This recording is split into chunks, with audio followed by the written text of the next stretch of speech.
Assalamualaikum warahmatullahi wabarakatuh. Hari ini kita akan belajar berpikir komputasional. Apa itu berpikir komputasional? Yaitu sebuah konsep bagaimana menemukan masalah yang ada di sekitar kita, memahaminya, kemudian mengembangkan solusi yang inovatif dengan bantuan perangkat teknologi. Meskipun begitu, konsep berpikir komputasional dapat juga diterapkan dalam berbagai bidang kehidupan manusia, seperti ekonomi, sosial, bahkan di rumah sehari-hari pun kita bisa menggunakan konsep berpikir komputasional. Tidak selalu berhubungan dengan komputer atau teknologi. Kenapa perlu belajar berpikir komputasional? Teknologi terus berkembang dan mengubah cara kita melakukan berbagai hal, termasuk cara kita berkomunikasi dengan orang yang kita cintai, bagaimana kita melakukan penelitian untuk proyek sekolah, dan cara kita mengelola usaha. Dengan belajar berpikir komputasi akan didapat keterampilan penting dan mendasar untuk menjadi pembelajar seumur hidup, yang pada akhirnya nanti akan menyiapkan diri kita sendiri untuk menjadi sukses. Ada 4 teknik pendekatan dalam computational thinking atau berpikir komputasional. Pertama adalah decomposing atau dekomposisi, kemudian pattern recognition atau pola pengenalan pola, abstraction atau abstraksi, dan yang terakhir adalah algorithms atau algoritma. Dekomposisi yaitu suatu teknik untuk memecah atau menguraikan masalah besar dan kompleks menjadi masalah-masalah yang lebih kecil dan lebih sederhana, sehingga mudah dikelola dan dipahami. Kemudian dicari solusinya. Kita bisa lihat ada suatu masalah kita temukan, kemudian dari masalah yang besar tadi kita uraikan menjadi beberapa masalah-masalah kecil. Baru kita cari solusi dari masalah kecil-kecil yang tadi, sehingga secara tidak langsung nanti akan menyelesaikan masalah yang besar. Seperti itu. Untuk contoh dekomposisi, kita bisa melihat misalnya kita memiliki sepeda, ketika kita kendarai bunyi tak-tak. Bagaimana ini sepeda ketika kita kendarain kok bunyinya tak-tak? Ayo kita dekomposisi. Pertama kita pecah dulu masalah tadi bunyi tak-taknya itu dari sepeda. Apa? Kita pecah jadi kita uraikan jadi masalah kecil. Satu, apa penyebab dari bunyi tak-tak? Kita harus tahu itu. Kedua, bagian sepeda mana yang bergerak dan menjadi sumber bunyi tak-tak? Kita harus tahu itu juga. Bagaimana cara memeriksa dan menentukan sumber bunyi tak-tak? Kemudian bagaimana cek bahwa perbaikan sudah benar? Selanjutnya adalah mencari solusi dari masalah-masalah yang telah kita dekomposisikan itu. Jadi kita harus cek apa penyebab dari bunyi tak-tak. Kita harus cari tahu dulu. Bagian sepeda mana yang bergerak dan menjadi sumber bunyi tak-tak, kita harus juga cari tahu. Nah, ketika 4 poin ini sudah ketemu, maka itu menjawab permasalahan dari yang atas. Mengapa sepeda kita berbunyi tak-tak ketika dikendarain? Itu contoh dekomposisi.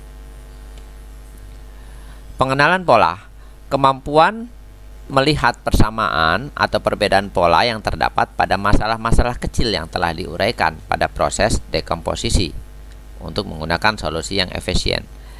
Jadi setelah masalah tadi kita uraikan dari masalah besar, kita bisa melihat pola dari masing-masing masalah kecil tadi.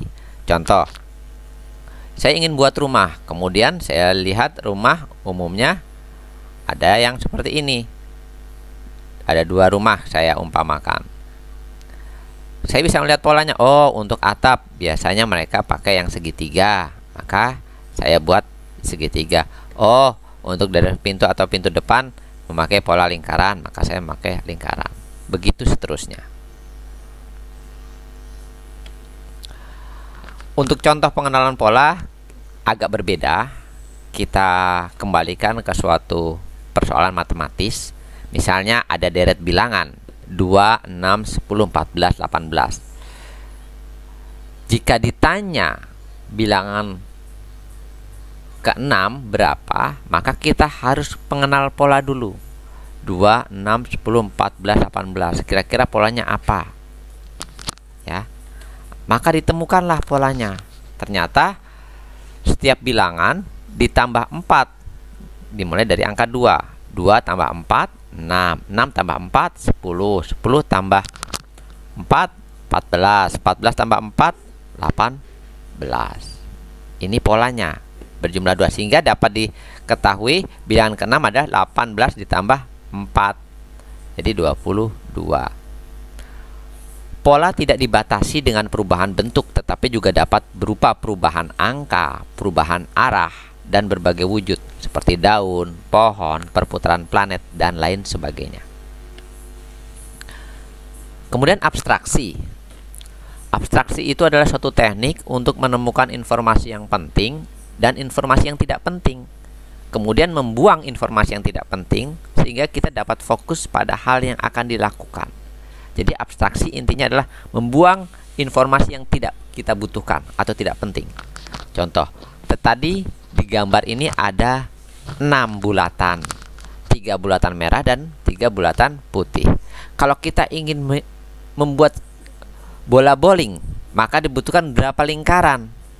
Hanya 3. Berarti yang 3 tadi tidak dibutuhkan, kita buang. Seperti itu.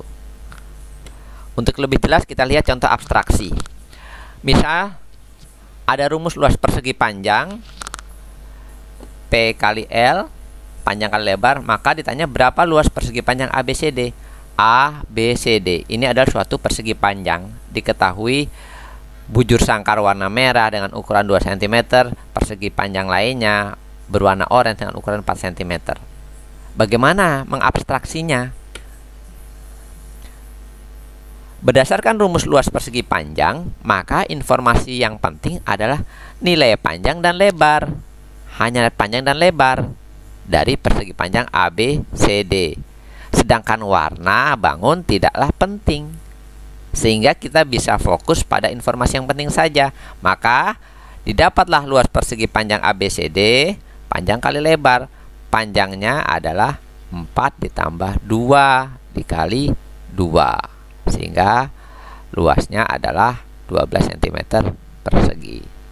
Jadi kita buang informasi yang tidak penting apa? Warna. Karena kita tidak butuh warna. Karena yang dibutuhkan adalah untuk mencari luas, maka dibutuhkan panjang dan lebar saja. Selanjutnya algoritma, yaitu suatu teknik untuk mengembangkan langkah-langkah atau aturan-aturan yang harus dilakukan untuk memecahkan masalah yang ada. Langkah-langkah ini nanti akan digunakan untuk memprogram komputer untuk membantu menyelesaikan masalah yang kompleks dengan cara yang terbaik. Bahasa gampangnya kamu buat urut-urutan caranya sehingga masalah itu selesai. Jadi misalnya kamu pengen buat nasi goreng, kamu buat tulis urut-urutannya apa saja, maka bagaimana supaya jadi nasi goreng. Contoh, untuk algoritma ada 2 bentuk penulisan, bentuk flowchart atau pseudocode. Pseudocode. Nah, flowchart atau pseudocode. Bentuk flowchart seperti ini. Diagram alur. Nah, ya. Sedangkan pseudocode itu tulisan, teks. Jadi ada 2 bentuk algoritma, flowchart dan pseudocode. Nah, sekarang kita pelajari apa itu flowchart. Flowchart adalah diagram yang mewakili kumpulan dari instruksi-instruksi. Flowchart itu adalah program atau diagram yang mewakili kumpulan dari instruksi-instruksi. Jika program atau tata cara yang kita tulis banyak percabangan, maksudnya percabangan itu ya atau tidak, akan lebih mudah dipahami jika kita menulisnya dengan flowchart. Flowchart itu mengalir dari atas ke bawah dan kiri ke kanan. Jadi kita bisa buat flowchart itu dari atas ke bawah atau dari kiri ke kanan. Flowchart terdiri dari beberapa jenis, diantaranya flowchart sistem, flowchart dokumen, flowchart skematik, flowchart program, dan flowchart proses. Yang sedang kita bahas saat ini adalah flowchart program. Ini ada beberapa simbol flowchart. Perhatikan simbol terminator, permulaan, end, start, end, pakai ini simbolnya, alur urut-urutannya. Jadi dari habis ini kemana, ini pakai alur. Preparation, inisialisasi, harga awal, kita jarang memakai. Proses itu adalah suatu perintah, perhitungan atau pengolahan data atau instruksi perintah, kita pakai kotak. Input data seperti jajaran genjang ini atau trapesium ini, ini bentuknya input. Misalnya meminta data, menulis data, itu input. Atau menampilkan tulisan atau apa ke layar, itu namanya output, pakai simbolnya seperti ini. Subprogram kita tidak pakai, ini untuk tingkatan lebih lanjut. Decision, nah ini dia percabangan di sini, perbandingan. Kalau ada pertanyaan, dia masuknya ke decision, simbol seperti ini. Apakah laki atau perempuan, ada di sini. Kalau ya, lari ke sini, tidak, lari ke sini. Oke. On page connector, penghubung dari flowchart 1 dengan flowchart 2. Off page itu kalau berbeda halaman. Misalnya satu lembar pertama flowchart ini, lembar kedua, maka hubungannya pakai ini. Tapi kalau masih dalam satu halaman, pakai yang lingkaran. Tetapi kalau berbeda halaman, pakai yang simbol ini.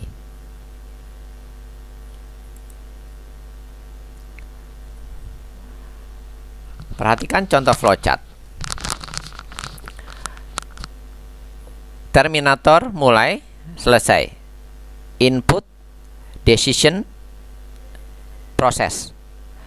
Start mulai, input data KTP, kemudian ada decision, pertanyaan, sakit, apakah sakit?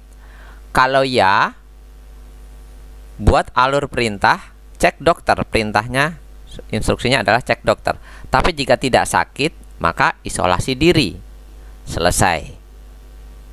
Ini flowchart. Ada flowchart yang agak lebih rumit, misalnya seperti ini. Kita mulai, masukkan bilangan bulat. Ini input, proses, bilangan dibagi 2 dengan operasi sisa bagi. Apakah sisa baginya 0? Nah, ini ada decision. Kalau iya, masuk, tampilkan genap. Jika tidak, tampilkan bilangan ganjil. Jadi ini untuk menentukan apakah angka itu bilangan genap atau bilangan ganjil, flowchartnya seperti ini. Mulai, masukkan dulu bilangannya. Misalnya saya bilangan 2, kita bagi 2, apakah ada sisa bagi? Ternyata tidak. Tidak ada tidak bagi adalah genap.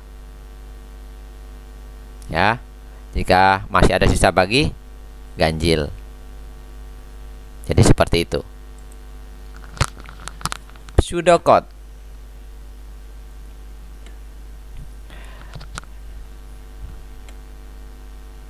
Yaitu komputer tidak memahami instruksi dalam bahasa Inggris. Mereka mengerti kode atau algoritma yang membentuk satu set instruksi dengan sintak yang sangat spesifik.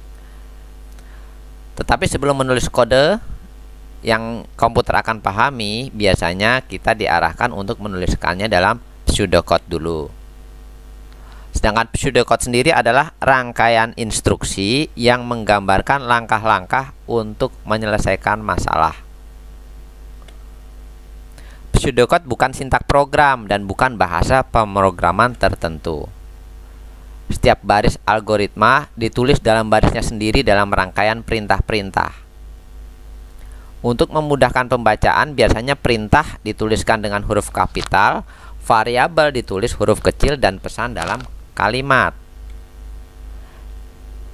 Input ditulis dalam kalimat tanya atau perintah. Perhatikan di sini istilah pseudocode. Untuk instruksi selesai, stop, end. Mulai biasanya begin nanti. Instruksi kondisi, jika A terjadi maka lakukan B, jika tidak maka lakukan C. Kita pakai if, else, then. Instruksi memasukkan atau menampilkan data, input, output. Input memasukkan, output menampilkan. Instruksi menyimpan nilai adalah store atau save. itu adalah beberapa istilah pseudocode yang biasa digunakan untuk menulis urut-urutan langkah program atau urut-urutan solusi yang kita buat.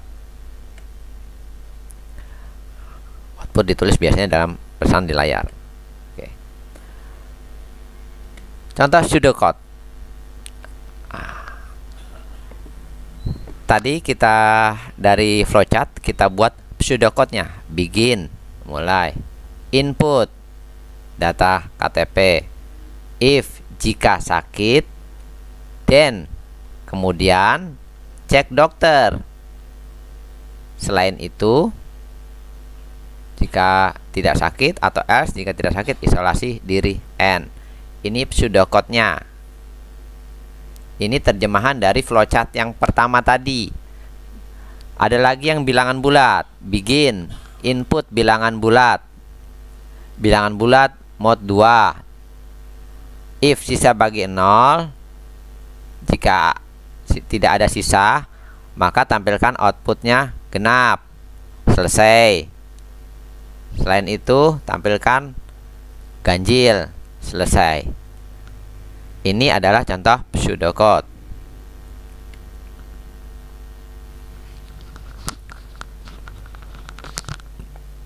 Tahap selanjutnya, setelah tadi penggunaan algoritma, kita lakukan evaluasi. Evaluasi yaitu proses untuk memastikan bahwa solusi yang diberikan berupa algoritma dapat bekerja dengan baik dan melihat kemungkinan apakah solusi yang berupa algoritma tersebut dapat ditingkatkan. Cara ngevaluasinya yaitu periksa algoritma yang sudah kita tadi susun urut-urutan langkah-langkahnya, apakah mudah dimengerti. Itu yang pertama. Kedua, apakah sudah lengkap. Yang ketiga, apakah efisien? Efisien itu hemat, dalam arti tidak banyak sumber daya yang kita pakai, itu efisien. Kemudian apakah sesuai kriteria desain? Maksudnya sesuai nggak dengan hasil nantinya? Seperti itu. Contoh hasil evaluasi misalnya. Setelah dari algoritma kita cek, kemudian dengan detail kita evaluasi, hasilnya misalnya oh ternyata hasilnya tidak dikomposisi dengan benar. Maksudnya apa? Pada proses dekomposisi masih ada yang belum didekomposisi. Jadi ada masalah besar yang belum didekomposisi. Misal tadi pada masalah bunyi tak-tak, kita belum dekomposisi bagaimana cara perbaikannya, tapi kita justru malah sudah membahas bagaimana cek perbaikan sudah benar, sedangkan kita belum dekomposisi bagaimana cara perbaikannya. Kemudian jika hasil evaluasinya tidak lengkap, misalnya ternyata itu ada bagian permasalahan yang belum diselesaikan. Misal tadi bunyi tak-tak, ada satu yang belum kita dekomposisi, yaitu bagaimana cara perbaikan. Maka nanti algoritma yang dihasilkan pasti belum selesai, akan ada sesuatu yang salah. Makanya ada bagian permasalahan yang belum diselesaikan. Tidak efisien. Nah tadi saya bilang, ketika langkah-langkah tadi dijalankan, apakah menggunakan sumber daya yang lebih banyak atau tidak? Kalau lebih banyak, bisa nggak dihemat? Seperti itu. Dan yang terakhir adalah tidak sesuai dengan desain. Maksudnya bagaimana? Misalnya langkah-langkah tadi atau algoritma tadi yang sudah kita buat, kita masukkan nilai bilangan bulat 2 misalnya, tetapi hasil yang tampil layar adalah bilangan ganjil. Nah, itu tidak sesuai dengan desain.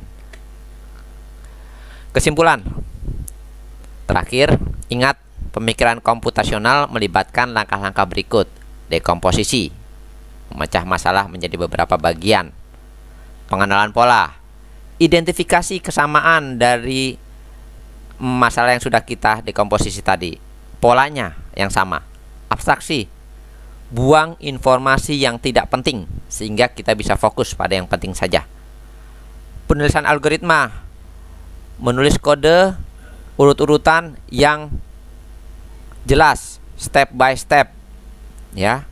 Gunakan informasi yang mudah dimengerti, mau pakai flowchart atau pseudocode terserah.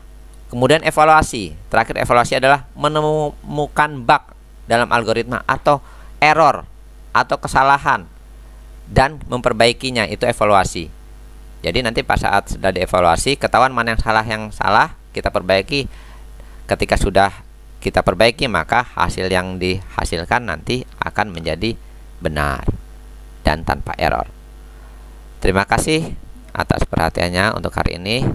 Semoga sehat selalu dan semangat. Wabillahi taufiq wal hidayah. Wassalamualaikum warahmatullahi wabarakatuh.